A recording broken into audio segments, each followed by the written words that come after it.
Hey, this is Brandon McManus, Denver Broncos Super Bowl champion, and you listen to The Scoop on alscoop.com.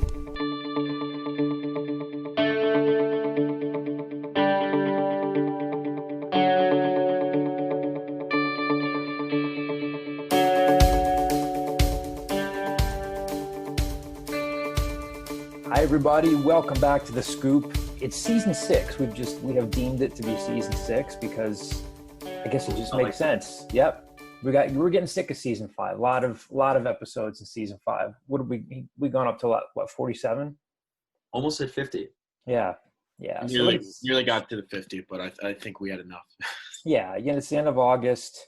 We think a football season is upon us as far as we know, as far as Temple's concerned so far. I'm Joe DiCarlo, joined again by Sam Neumann and Sam Cohn, Carolina Sam and Boston Sam, unless you guys want new nicknames. Do you want new nicknames, or are those starting to stick? I kind of like them. I think they're starting to stick. Yeah, all right. So that's good. So we appreciate you guys sticking around, returning to The Scoop. We do have a lot to talk about this week, primarily football. We got a couple of basketball-related mailbag questions as well. The mailbag picked up over the last few hours, so now we have a pretty decent stock of mailbag questions. It's been a couple weeks since we've talked to you. Hope everybody's safe, happy, and healthy during a year of 2020 that just gets crazier and more depressing. Hopefully we can be a little bit of a distraction for you today whenever you're listening, whether it's Thursday night, Friday, over the weekend. As of now, Temple is slated to play an 8-game conference schedule for football. Their season opener would be September 26th at Navy, and then they would have 3 weeks off before what's currently scheduled to be their home opener on October 17th against South Florida, against USF. Schedule-wise, they currently have an even split of 4 home games and 4 road games. They're home against USF, SMU, ECU, and Cincinnati, with those last 2 home games closing out the regular season. But then they have Navy, Memphis, Tulane, and UCF all on the road, which wouldn't be easy. As of now, and again, no non-conference games to speak of. There's a mailbag question there. We'll get to that. We're starting to get football media availability. This week it was the offensive line, several offensive linemen, CJ Perez, the Northern Illinois transfer, who really looks like he's going to be competing for that center spot, that starting center spot. Vince Picozzi at guard, who's back from his injury that cost him the rest of his season, last fall. Isaac Moore at left tackle, Adam Klein at right tackle. All spoke with reporters on Tuesday, along with Joe Tripodi, Temple's offensive line coach. You guys were part of those sessions, and we'll play some audio clips from Joe Tripodi, from Perez, from Klein, and Picozzi. We could play one. I guess we could play one of Isaac Moore as well if we can go back and look for one from him. But a real good look at the offensive line. Obviously, any coach heading into the season is going to say, I like my group, I like my depth, I like this, I like that. But you guys were on those sessions, or on most of those sessions. What did you think? I mean, Joe Tripodi seemed like a guy who, although he's losing a really good center in Matt Hennessy to the NFL, and Jovan Fair, who's currently fighting for a roster spot with the Browns, likes what he has coming back. What were your general impressions from those sessions on Tuesday? Yeah, what I took of it is they have a good group of guys, and I think the real key critical addition they have is CJ Perez. I think they're really high on wisdom portion, but I don't know if they're ready to insert him there in the middle and to have somebody who already can come in, knows the offense. I mean, it's going to be hard for him to immediately gel without, padded practices and that sort of stuff, but he knows the offense, knows the signals, that sort of stuff. So I think he's the perfect addition in the middle. And then you have a lot of experience outside of him with Adam Klein, Isaac Moore, and Vince Picozzi. So I think while Temple is, in turn, you're not having the same players like Matt Hennessy, Jovan Fair back, they still have loads of experience. And if we talk about maybe inserting Michael Neese, who's the transfer from the University of Dayton at left guard, you have 5 starters with all starting experience right there. And that's pretty good. And I feel like they are happy with their depth. Like you said, John, I mean, all coaches tout their depth, but I think this is one of those years where Temple has significant depth in the offensive line. You have Joe Hooper, you have David Wagugu. Who they seem to be pretty high on, I guess. From the outside looking in, I guess you're looking for, if you're bringing in Neese as a grad transfer, if Hooper's a senior, If Perez is a grad transfer from Northern Illinois who knows that system, then you bring along, you're hoping that they can play the majority of the snaps, and then guys like Wisdom Quarshie can be the next in line at center, and the Guru could be the next in line at, I guess, one of those guard positions. Just to pile onto that, from Tuesday's media availability, it's cool to hear Joe Tripodi, Vince Picozzi are both really high on how good of an addition CJ Perez has been. And CJ Perez said, kind of on a similar note, that the guys have been welcoming him with open arms, and they really clicked. And it's been, I think it was Picozzi that said he brings in another level of competition to the room, and he brings an edge, and he brings a good knowledge base of the playbook, which has helped a lot in that offensive line room. Let's go. I guess we'll kick off the audio with CJ Perez, and we've got some stuff here from Joe Tripodi, Adam Klein, and Vince Picozzi as well. But again, CJ Perez is a guy who was a junior college player, then he's played his last 2 seasons at Northern Illinois. One of those seasons for Rod Carey, Mike Yuremovich, Joe Tripodi. So he knows these guys. So here's CJ talking to Sam Neumann about, and essentially he's saying, like, I'm coming in and doing what I was expected to do, which is to lock down that starting center spot. So here's a little bit from CJ Perez, a guy who could potentially be Temple's new starting center. Man, it's very exciting. I believe my connection with Coach Carey and his staff is very strong, and it's a connection I built with them really young as a collegiate athlete when I was actually at the junior college level. So when it came to playing college football after junior college, that was those were the first him and his staff they were the first people that I really ever talked to. So that was really exciting for me when I was younger, and it's really cool the fact that I'm able to take what I've learned from them and a new staff after that, and bring it together when I'm sitting here now as a 5th-year senior. Now that you've got to play some snaps, do you have any really inclination of what your role is going to be like this season? I'm planning on doing what they brought me here to do. Plan on being the starting center for the Owls. Plan on playing my game, doing what I'm best at, being a leader, and just honestly, man, just having fun. Especially with what's going on right now in the world, man. Like, just football.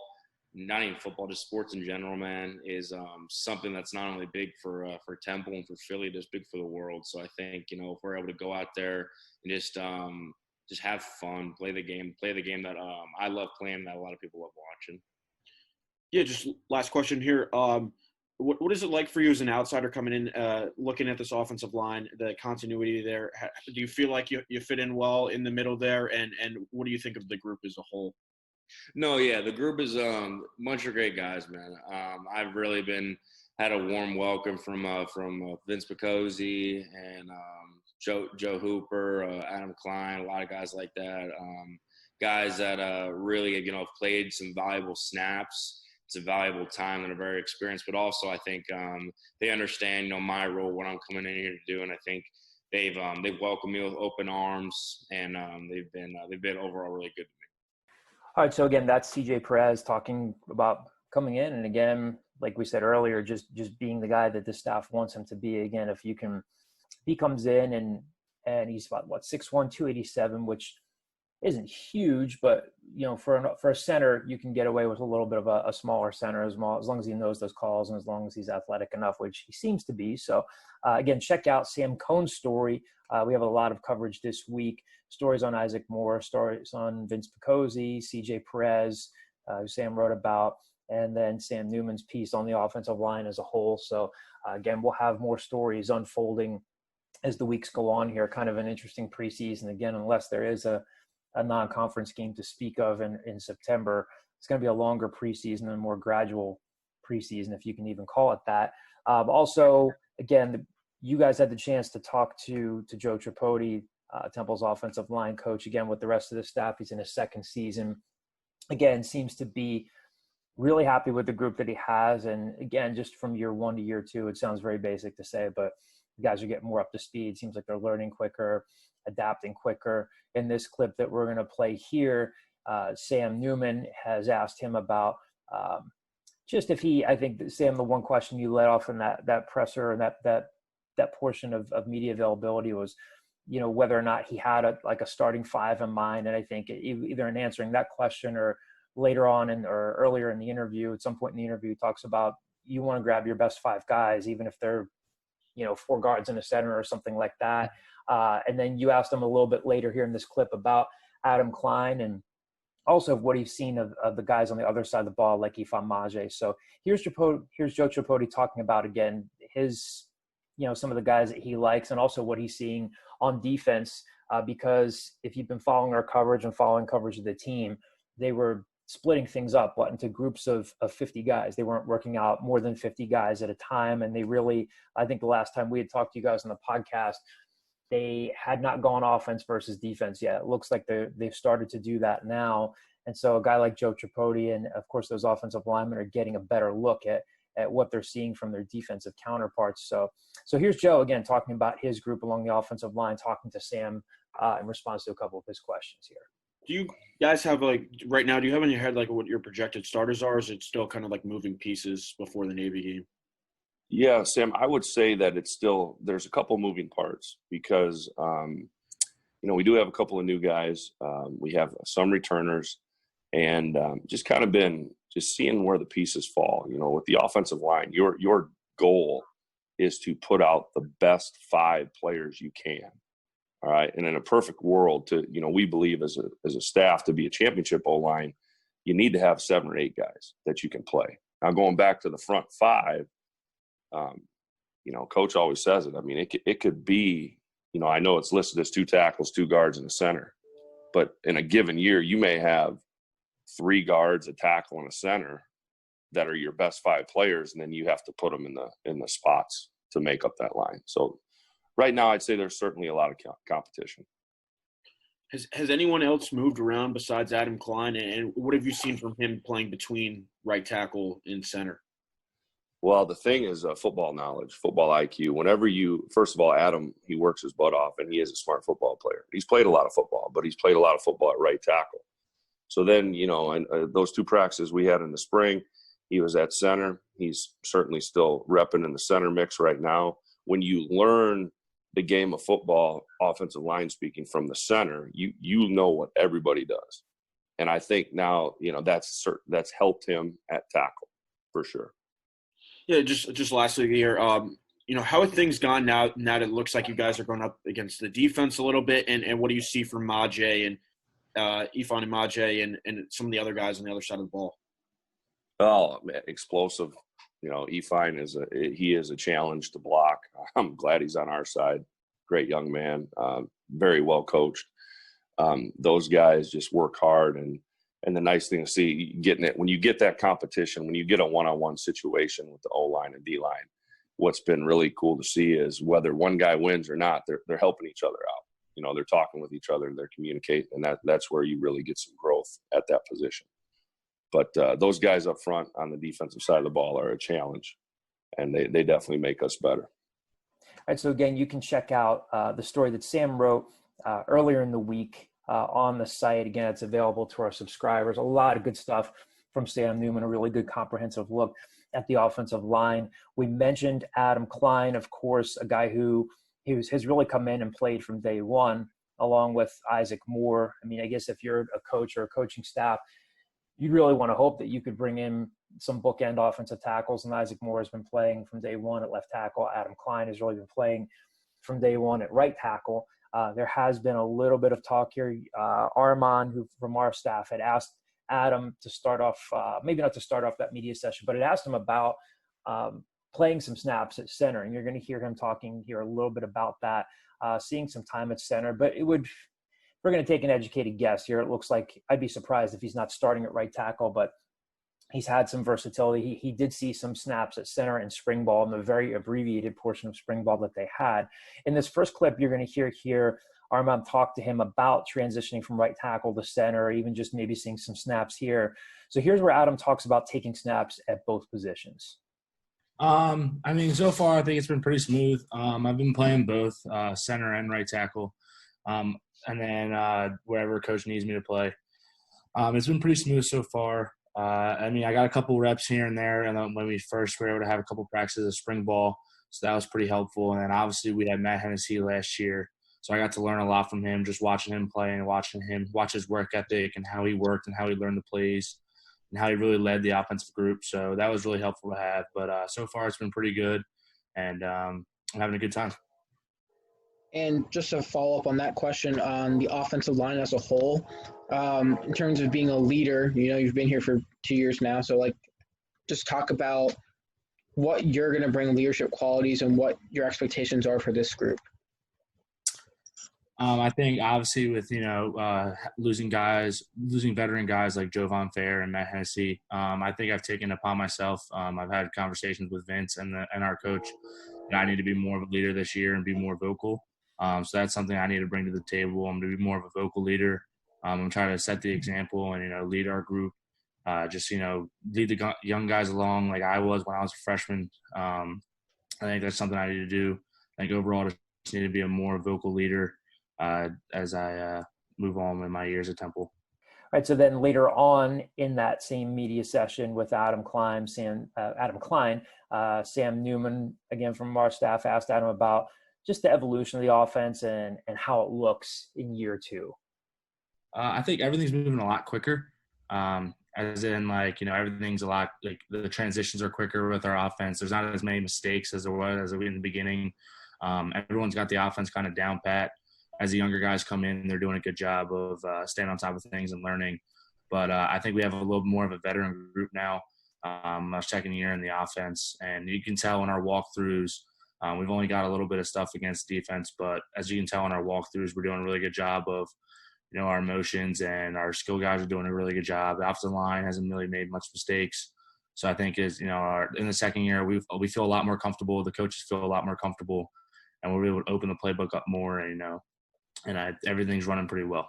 So again, I don't think it's much of a stretch, guys, to say that. I would be surprised if, barring some sort of injury, I'd be surprised if CJ Perez is not the starting center at Navy, right? Yeah, it sure looks like that. I mean, you want to have depth at center for sure. Sure. You can insert Picozzi there, who saw time when Hennessy was out in 2018, and Wisdom Corshi and Klein, of course. But Perez is their guy, and as a grad transfer, that's what they're bringing him in to do. So, like you said, be surprised. Then also, you mentioned Vince Picozzi. It was a big loss for them at guard with his season-ending knee injury. I guess it happened in the USF game, right? Yeah.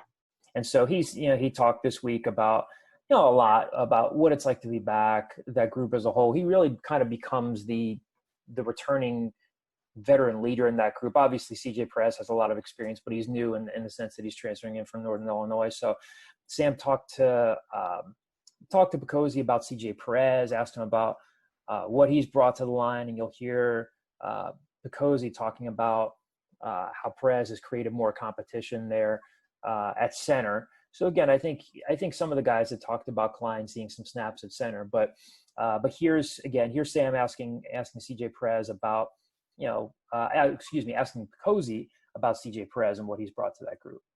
Hey, Vince, obviously, you guys losing Matt Hennessy, Jovan Fair in the middle, that's tough. And, without spring ball to get that kind of continuity, how important is it to have a guy like CJ Perez in there who already knows the offense, knows the signals, knows all that sort of stuff just in the middle, especially with that lack of spring ball? Yeah, so losing Matt and Jovan, obviously a big loss. Matt going, getting drafted, Jovan getting picked up. So huge losses there. But then we have just guys stepping right back up, guys that have been working 3-4 years. So having CJ come in, I think is helping because it's created more competition in the room, especially with him knowing his playbook. It helps a lot that he's played this playbook before. The nice part is he has started at center at NIU under this playbook, so he knows a lot of the calls and what to do with blitzes. And we were kind of getting the hang of that through last season, our first season with Coach Carey and Coach Tripodi. But CJ's been really been able to help the room with evaluating, seeing what we can do to blitzes in the schemes that we have put in. Yeah, just want to ask, how is it for you guys coming into this next season already, having a year under that offense, just next year the offense? How does it feel coming into this year second Oh, year? it feels really good. Just being able to add another year under the belt, playing in this offense, understanding it more, being able to work more in depth of learning defenses, how they'll fit to our schemes, learning exactly what's going on in the backfield, so that helps us as where the linebackers will flow, where the safeties will fit. So that's really been helpful having that extra year already playing this offense. So I think this year is going to help us out a lot. And then so later on in that media session, again, Alex McGinley asked Picozzi about Isaac Moore at left tackle. And you'll hear Vince Picozzi here tell a story about his first memories of seeing Moore on tape from when he was recruited and talking about how he could see some stuff in him right away. So again, here's Vince Picozzi talking about his left tackle and Isaac Moore. Oh, Isaac! Isaac has become one of my best friends. I still remember the day that our old coach, Coach Weezahan, came in the O-line room and showed us his workout videos, and I knew from then, like, I was like, he's an athletic, he's a big guy, so like he's going to help benefit this room. And I mean, ever since he's gotten here, he's done nothing but keep getting better. And I have to give Isaac credit because he nonstop is always in his playbook, his footwork, and always just trying to get the next little advantage, next little step on the field. All right, so again, with this offensive line, again, you lose one of the better centers that this program has ever had in Matt Hennessy. And again, it looks like he's got a nice career ahead of him with the Atlanta Falcons as a third-round pick of the Falcons. But there is some talent there. Again, you've got an experienced grad transfer center in CJ Perez. Vince Picozzi's back. We'll see how things play out at the guard spot. Again, if it's Michael Neese from Dayton, the Dayton transfer starting, but you've got some competition there with Hooper and Ngwugwu. But you also have, again, these bookend tackles that we've talked about who get the benefit of just, having the same offensive coordinator, the same head coach, and the same position coach. You could say that about a lot of guys on the roster who are getting that benefit, whether it's them or Anthony Russo or guys like that. But how do you guys feel about this group? I mean, you think that they don't miss much of a beat this time around, even if it's in an 8-game season? Well, I feel like it's hard. We always talk about how you hear when offensive line play that they're really only going to be as good as each other, and they're going to have some semblance of play. Obviously, not having spring ball is tough, but I think with having these padded practices and still being able to have some semblance of a training camp that they'll be able to get together and play pretty well. But I think the overwhelming experience in the group is going to lead them to success this year. And just another year under that offensive line scheme elements under Uremovich, of course, what he wants to run, but also Joe Tripodi. So I think having year 2 under their belt should, lead to some success in 2020. The other piece of optimism I would add is, and this is something that the handful of people talked about on Tuesday, is that having this non-padded and non-offense against defense, they just got started in offense against defense in practice, but having a chance to just get back to fundamentals and get back to basics and relearn schematic stuff and, reteach and refigure things out. So having kind of an extra workout period to really relearn things and really kind of come together as an offensive line, I think should be helpful. And really, this is about what Rod Carey or Mike Uremovich or Joe Tripodi or most coaches would hope for, is that you don't have to throw some of your younger guys into the fire right away. Now, that happened with Isaac Moore and Adam Klein, and you could always look at the flip side of it and say those guys are better off for it, and they have been. But you can bring along a guy a little bit more slowly, more deliberately, like a redshirt freshman in Jermaine Donaldson. And last I heard, they were pretty high on him. He's a local kid from Eastern High School from South Jersey. Some of your true freshmen like Bryce Tolman and Sam Davis you can bring along. And again, they have high hopes for those guys, but they don't have to play right away unless you have a spate of injuries. You have Miles Zetek coming in from Germany, who had been waiting to come over during the pandemic. Victor Stoffel, they can afford to bring along a little bit more. And we mentioned Wisdom Quarshie, who they really like out of St. Joe Hamilton, who, he seems big enough and athletic enough to step in at center. But again, if you give him another year to develop, again, this is kind of the depth that you want to build out. I think Rod Carey he's talked to me in the past about wanting as many as like 15 or 16 scholarship guys on the offensive line to keep building out that depth. So I think this is about where they could, hope to be at this point with the offensive line. So again, we'll do more in-depth stuff on all the other positions, the defense, the offense, the receiver group. I'm sure we'll get plenty of questions about the quarterback, special teams, all that stuff. And again, as it's drawn out, we'll have a little bit more time to do it leading up to that opener at Navy. Again, unless things change and they squeeze in a non-conference game, we'll talk about that in a little bit. Last time we talked to you, the single-digit picture had not come into focus as much. I think we've been pretty spot on with some of our predictions. I think on our last podcast, we hadn't talked about, we mentioned some of these names. Numbers 4 and 9 are still open. As of now, Brandon Mack is number 1. Christian Braswell ended up grabbing number 2. We talked about him the last time around. Amir Tyler, we talked about him the last time around. He has number 3. That, of course, is a cool thing for him, inheriting his former Lakewood High School teammates, number 3 and Chappelle Russell. Those guys both came out of Lakewood High School, and we've talked about this in previous podcasts. You know, Chappelle was a guy that always played right away. Amir Tyler had some decent looks coming out of college, but he's been pretty honest, as we've mentioned before, about, you know, maturing both on and off the field. He played a lot more snaps last year with Benny Walls hurt. And, you know, again, keep in mind that players vote on these single digits, and the team leadership council and the current single digit guys have a voice as well. But it goes to show you how far Amir Tyler has come around. So it sounds like he's brought the leadership, the maturity piece of it in with the talent, and blended that as well. And number 5 ended up going to Jaden Blue. Not much of a surprise there. It certainly is produced on the field. The program's first 1,000-yard receiver. Seems to be a pretty solid guy off the field as well. Dan Archibong, Randall Jones, and Isaiah Graham Mobley are coming back and returning with their numbers at 6, 7, and 8 respectively. So again, it's 4 and 9 still up for grabs. I'm told that number 0 could still be a possibility. So any educated guesses on who gets those numbers 4 and 9? I think 9, we're probably looking at Ifan Maje or maybe somebody like Manny Walker, who's already working with the ones as a grad transfer. I still think that most of your numbers, you're looking at defense. And obviously, you know, they can repeat the numbers because all O-linemen can get them.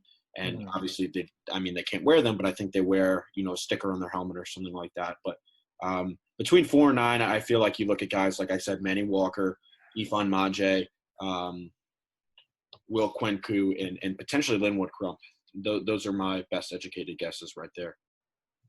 Yeah, I think those are probably – if it was anybody other than those guys, I'd be a little surprised. But, you know, no, Matty Walker's an interesting name, Sam, because, again, you've reported that he's running with the ones. And, you know, if that's where he is, then it means you got yourself what they hope will be a good and productive grad transfer who's really trying to spell and compensate for the loss of Quincy Roche down at Miami.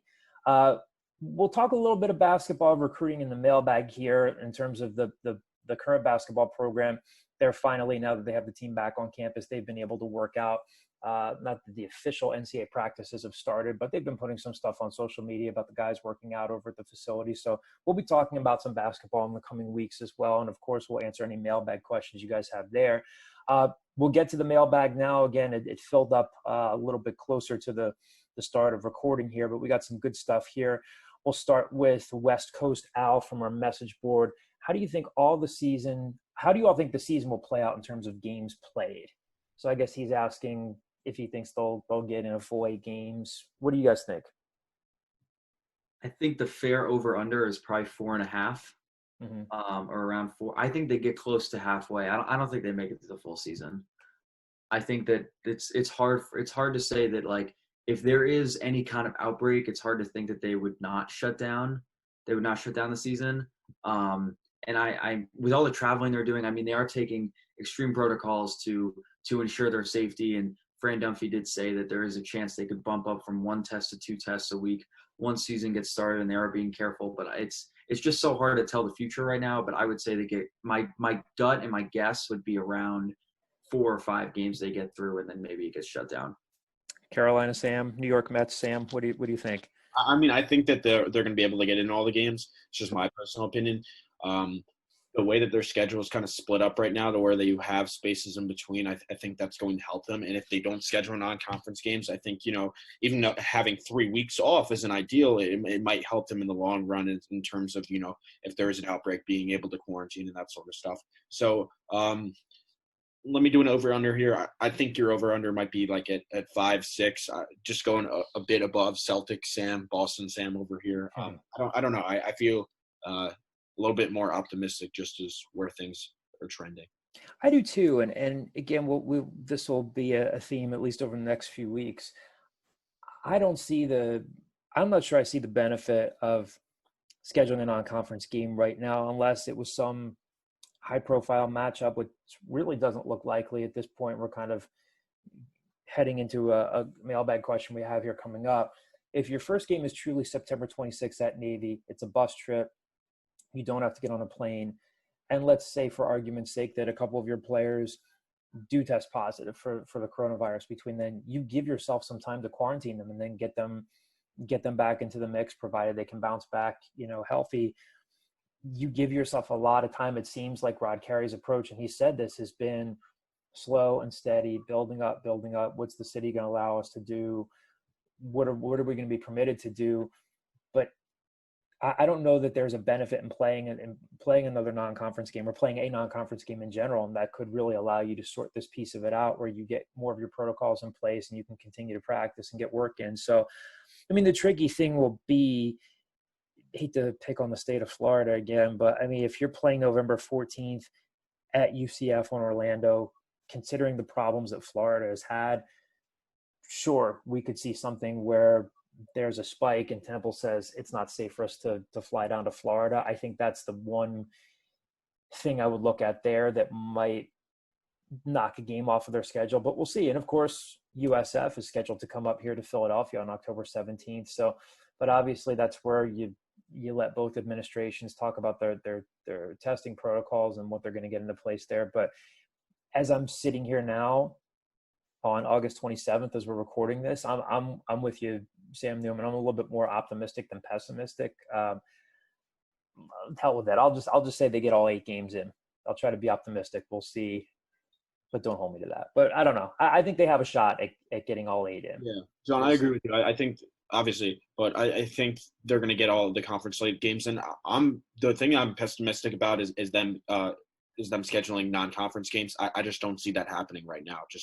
Because Pitt was an option, but I think they scheduled a game with another, if I'm not mistaken, in Boston College is one that's up in the air. But in all honesty, I don't really know how that's going to work. And I mean, they play them next season, so you could obviously bump it up, but who really knows at this point? Yeah, and that goes to one of the mailbag questions we got on Twitter from Detroit Al. His first question was, will there be football before Navy? And I think we just started to talk about that now. I think it's doubtful.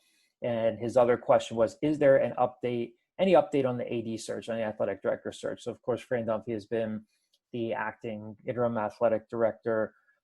I can't remember if I mentioned this on our last podcast or if I just mentioned it to you guys. Talk to one source about this. And if, sometimes the prevailing school of thought seems to be that, with Richard Englert, Temple's current president, announcing his retirement and that he'll serve, I believe, through this next upcoming fiscal year.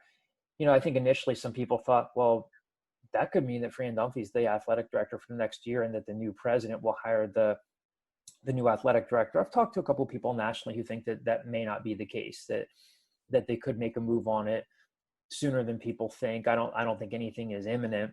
But we'll have to see how that plays out. Again, those are decisions that are obviously made well above our pay grades, as cliche as that sounds. But I don't think there's any concrete update on the search. I don't even know if Temple has really commenced a search at this point. I think when you're Temple's leadership, I think your priority right now is just getting the campus opened as safely as possible and in as organized a fashion as possible. But could we see a new athletic director before Richard Englert retires? Possibly. That's what I've been told, but we'll have to see how it plays out. Good question, but a lot to be determined there. Next mailbag question from the message board is from Green Street Al. Philadelphia loves itself a QB controversy. Based on what you've heard, do you think that this year we'll see more of a change of pace approach like last year, or stick to one guy who wins the job and that's it? Regardless, is it the opinion of the Al Scoop staff or based on what you've heard that Real Mitchell is a better player and or athlete than Todd Centeio? Terrific question, and I imagine it's on a lot of people's minds. Again, we don't get to see any of practice. I don't want to give Real Mitchell too much the benefit of the doubt. We've obviously seen Todd Centeio a lot live. I have not seen Real Mitchell live. I will go ahead and say that I think Mitchell is a better athlete than Centeio. I think sometimes people will say, Todd, he can run it. He's definitely a good athlete. think he was decently fast, but I don't think he was super quick. But Toddy had a decent arm on him too. But I think that Mitchell might be a better athlete. I think he's more explosive than Centeio, but I want to hear what you guys think about this as well. Yeah, I think, the notion there, I think Mitchell's a better athlete, probably more explosive. And at Iowa State, he kind of had – I think he would come on kind of like as a change of pace guy, and he had left fans clamoring for more. But obviously when you have a guy like Brock Purdy there, it's a different situation than somebody like Anthony Russo. So I think those packages definitely can be in consideration, but when you look back into it and see like it really didn't – and again, like we're putting it with Real Mitchell, it's probably a better athlete, more explosive than Todd Centeio. But when Temple put in those type of packages, they became predictable in their offense. It remains to be seen whether they'll do like a 2-quarterback or a 1.5 quarterback offense. But I think it's safe saying that Real Mitchell has a chance of being a better quarterback here for sure. Yeah, I don't feel like I can. I don't know. I feel like I can't really add much more than that, just because we haven't really seen him play live or seen so much of him play. But as Sam was kind of getting to, I think you're going to look at a similar use for Real Mitchell in this offense this year behind Anthony Russo. Next question along those lines from what TU is the screen name from the message board. To piggyback off Green Street's question a little bit, what kind of leash does Anthony Russo have this year with Mitchell expected to be talented behind him? With the potential shortened season, do you think it's shorter, longer, doesn't change? Again, a good question. I think it's an interesting one to ponder. And I like Anthony a lot. I mean, sometimes people forget that, a couple years ago, he came in, we know the lineage of Anthony Russo. He was a fairly highly recruited quarterback at Archbishop Wood. He was in that Elite 11 showcase, and a lot of fans said, okay, great. He's the quarterback of the future. LSU was recruiting him. Les Miles had recruited him. I don't know if they ever officially offered. I think they wanted him to visit. He had flipped from Rutgers to Temple. He came in and he didn't play right away, which is very normal. But then there were rumors that he might look to transfer if he didn't eventually get the starting job. Well, eventually he did win the starting job. And he has grown a lot. And again, we've talked about it a million times. We see the arm talent there. We also see some of the costly interceptions. He's talked about how he's come in better shape. I think he's dropped some weight. He wants to be a little bit leaner, wants to be a little bit more mobile. And I think he's come a long way. And as Rod Carey said last week, he said, look, someone's got to come in and knock him out. He's our guy. Someone's got to come and beat him out. But there's not that notion yet that, like, again, it can always change in football. There's not that notion of, like, he is the guy. He is the unquestioned leader. Now, again, he could end up playing all 8 games this season and being the starter. I don't think that would surprise anybody. But there does seem to be this growing notion that Mitchell and Trad Betty could really push him. So he might have a little bit of a shorter leash this year. Now, I think that there might be things that Real Mitchell – obviously there will be things that Mitchell has to prove. He's a bit of a shorter guy, so maybe throwing over the middle of the field and over the line might be a little bit more of a challenge for him. We'll see. But – I think that leash for Anthony Russo might be a little shorter. And again, it's so interesting because he of course was one of the players that said, yeah, he would definitely be interested in coming back. The NCAA has said that it would grant an extra year of eligibility to players, even if they did decide to play this year. So the quarterback position, just like any other, is going to be really interesting. But I think that leash is a little shorter this year. I think they like the development that they've seen with Trad Betty, and I think they like what they've seen of Real Mitchell so far.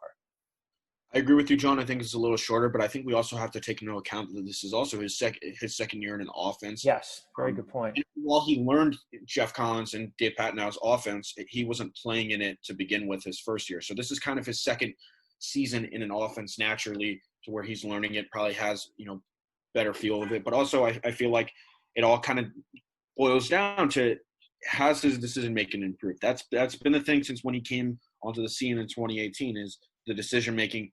And last year, he obviously, that ratio improved, but obviously there were still points of throws that make you put your hands in your face and like, what is he doing? But I think at the end of the day, the leash is just a bit shorter just because of the development in the quarterback room. And like we just said, I think we all can agree that Real Mitchell probably has a higher projection as a quarterback than Todd Centeio. And then now you have Trad Betty, who's coming along well, and Rod Carey talked him up. So I think the leash is a bit shorter, but I think you also have to take into account different aspects of Anthony Russo's game at the same time. So the next question from the message board comes from SoCal Al. With tighter budgets, any talk of dropping sports at Temple? What's the status of the TU women's coach? I'm assuming this is basketball because it came from our basketball board. Why is a poor performance business as usual? To tackle the first part, I have not heard of any talk of any sports being dropped at Temple. I know that has been an unfortunate part of the economic impact of the pandemic. I don't know what's ahead. I have not heard anything about sports being dropped at Temple. Temple's women's basketball coach, Tanya Cardozo, why is such a poor performance business as usual? I mean, they extended back in 2017, November of 2017, Temple extended Tanya Cardozo. She is technically the all-time winningest coach in Temple's women's basketball history. Of course, they had a great coach in Dawn Staley, who eventually went on to South Carolina, has been a North Philly legend, obviously an American basketball legend who carried the Olympic colors into the onto the track there, into the opening ceremonies, which was huge. And we know how fantastic she's been. But Tanya has the most wins of any coach. But yeah, they haven't had a lot of tournament success. We know how hard it is to win in an elite level in college basketball. You have the clear haves and have-nots. But I don't know. I mean, I don't see anything really happening before the end of her contract, but I'm not super close to that situation. I don't know if you guys have any thoughts on this, but I don't know that there's anything imminent there. I don't think there's anything imminent heading into this season. I'd be mildly surprised if she didn't have the opportunity to coach out her contract, but I could be wrong. I think that it all boils down to that's probably a decision for the next athletic director. To determine whether or not that she deserves to stay. But like you said, I don't think we're close enough to make a determination one way or another. Right. Next question here comes from @MattDeebs on Twitter. What happened to Kyle Dobbins? He hasn't been mentioned much and was left out of the running back committee recently. I guess it was either Rod Carey or Uremovich talking about the running backs recently. I think the short answer there, just from what I've been told by a couple of sources, is he just really hasn't emerged as a guy. Like he just hasn't. He had a good high school career. He was at St. Augustine Prep, and then he was at Timber Creek High School. Again, I know he was he wasn't like a 4 or 5 star recruit who was fending off interest from Alabama and LSU, but he did have a decent recruiting profile. But it seems like other guys have kind of lapped him at this point, whether it's Tavon Ruley, a guy who recently earned a scholarship as a walk-on, or maybe Onassis Neely gets a look, and I think they really like Edward Sadie too. Yeah, Mike Uremovich basically said that you have 3 guys that stood out, and Dobbins is there, but it sounds like from him without really revealing his hand that Dobbins is just not stuck out, and you have Neely returning from injury, and it seems like they have 3 guys that they're comfortable with, and maybe you could. Ray Davis is probably your bell cow back, and you'll have Tavon Rowley and Edward Sadie probably sharing carries as your 2 and 3 backs. So I just think it's a matter of people have just been outplaying him, and I don't think it has anything to do with the kid personally. I just think that other players are stepping up. Yeah, it's becoming a crowded room, and I feel like we've heard only good things about those first 4. So that could just be what it comes down to. And in terms of just the size and speed of these guys, I mean, Ray Davis is a little bit smaller, but as Sam said, he is your bell cow back. You saw what he could do. You saw what he could do last season.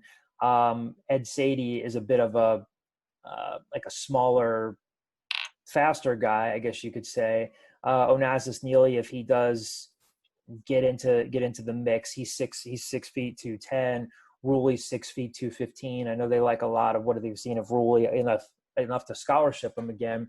So we'll see what happens there. Sadie's 5'11", 200 pounds, but again was a really fast guy coming out of Penn Charter. But it does seem that Dobbins is down the depth chart a little bit. Again, things can change very quickly in football, but yeah, it just doesn't. That I think that's an accurate assessment there from Matt Deebs on Twitter. He hasn't been mentioned much, has been kind of left out of the committee talk there. I think that's a fair assessment, but just hasn't really turned the corner as of yet. Next question comes from Temple fan Al. Any news on when the Nike jerseys will be revealed? Who knows? I don't know yet. I don't know if they will do any sort of jersey reveal. I know Obviously Jeff Collins used to like to do a lot with all the uniform combinations when they were with Under Armour. I think it's possible that they could do some sort of reveal heading up to the Navy game, but we'll see. Next question. This is a basketball-related question from the basketball message board from Al Worldwide. Do you think Temple has a legit shot at Jameel Brown in 2022? I saw he just posted a what if about Temple earlier yesterday. So, Sam, I'll tip it over here to Sam Cohn in a second because he did a story about Jameel Brown. I think the initial reaction from the outside looking in might be like, yeah, they could recruit him, but I don't know how much of a shot they've had because, again, Temple just went through this process. They threw a lot of resources and time and energy into recruiting a guy like Stevie Mitchell. It looked like all the planets had aligned.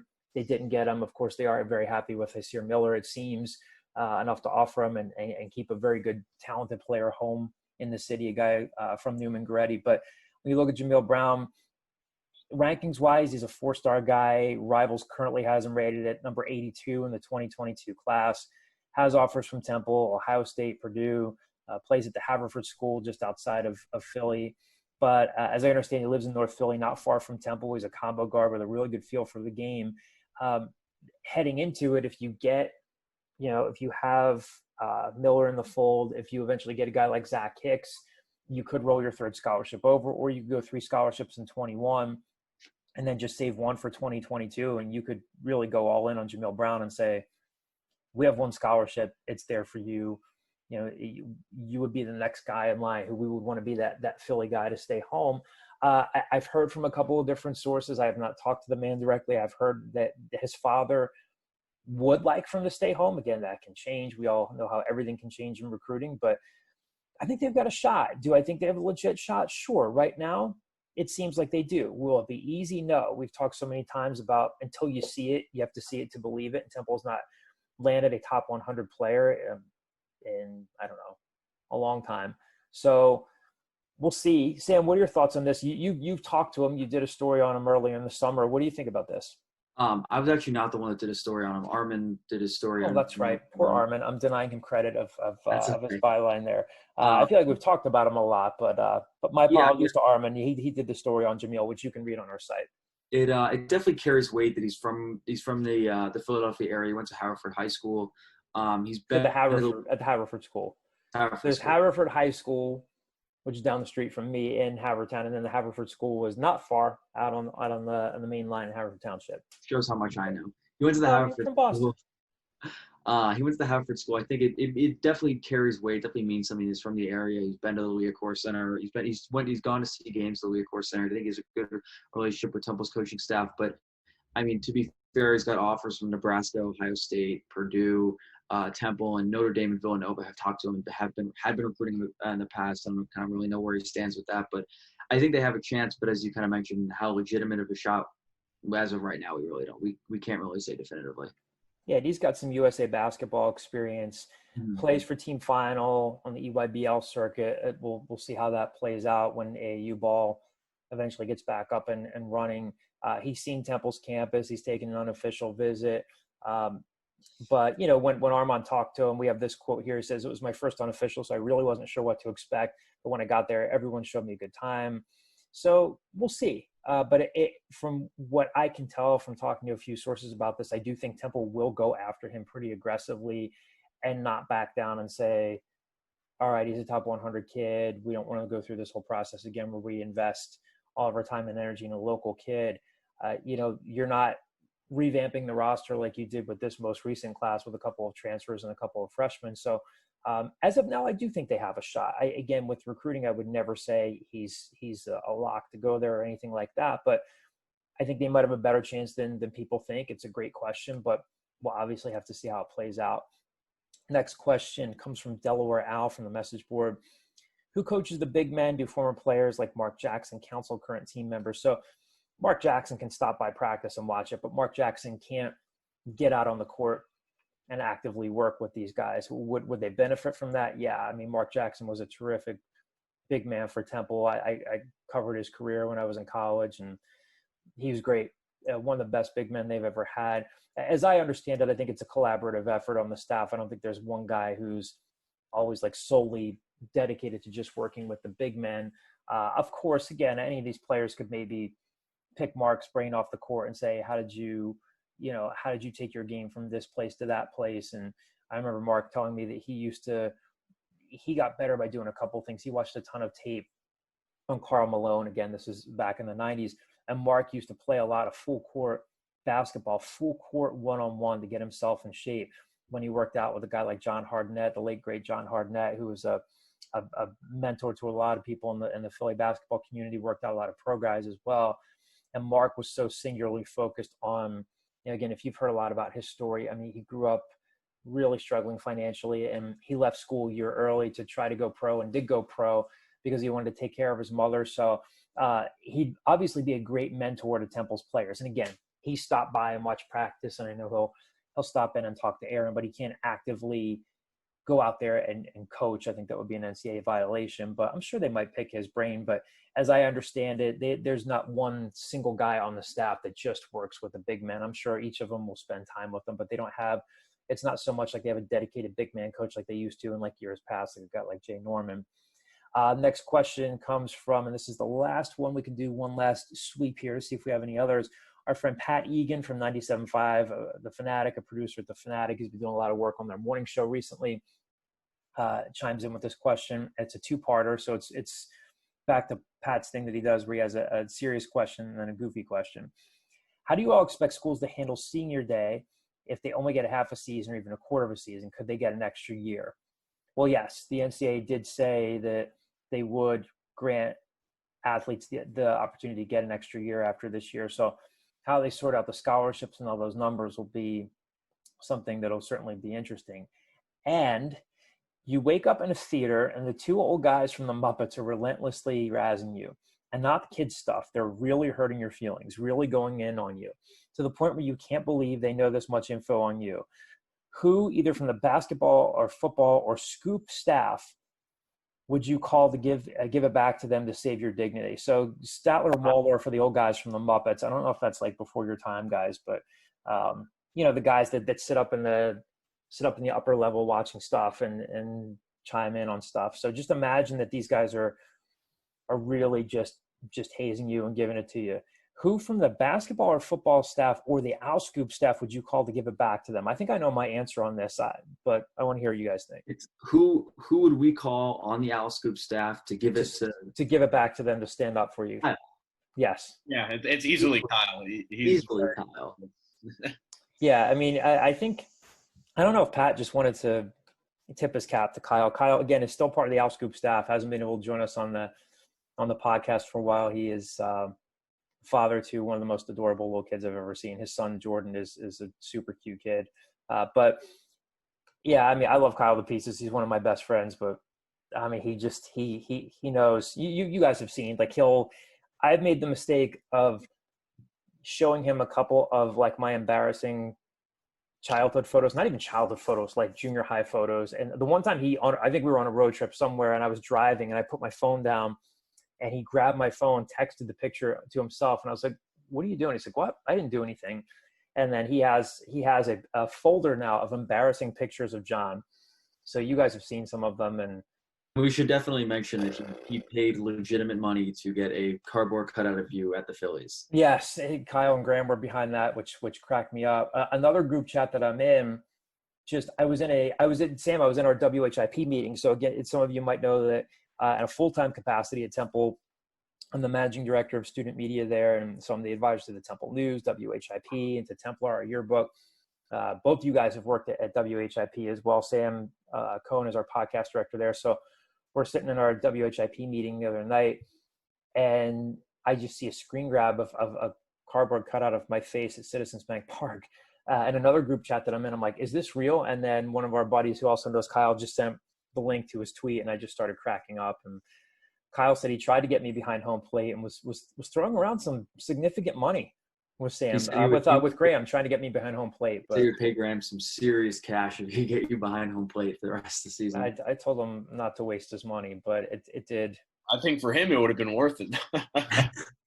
Or he said what he should have done was just get like a bunch of John DiCarlo faces. He said, could you imagine like a ball being hit out to left field and all of a sudden you see somebody backing up? Like, who plays left field? McCutcheon? Is McCutcheon in right? Bryce is in left. McCutcheon's in right. Should I know this? I think it's the opposite. I think Bryce is in right and McCutcheon. That's right. That's right. So, either way, I'm watching some baseball. Citizens Bank Park coming up. So let's do a quick double check here. I think we got to all the mailbag questions, right? I don't think there's anything left. On Twitter, we did not have anything else on the message board here. So again, really appreciate you guys sticking with us. Really excited to get our 6th season of the Scoop started. Again, it's going to be we hope there will be a season. It's going to be a season unlike any other. We'll, of course, keep you posted on the site with our coverage. Again, if you're following us on social media, we'll have updates for you. There will be more media availability as this interesting preseason progresses. So we'll have more coaches to talk to, more players to talk to keep you in the loop. So stay tuned to the Scoop.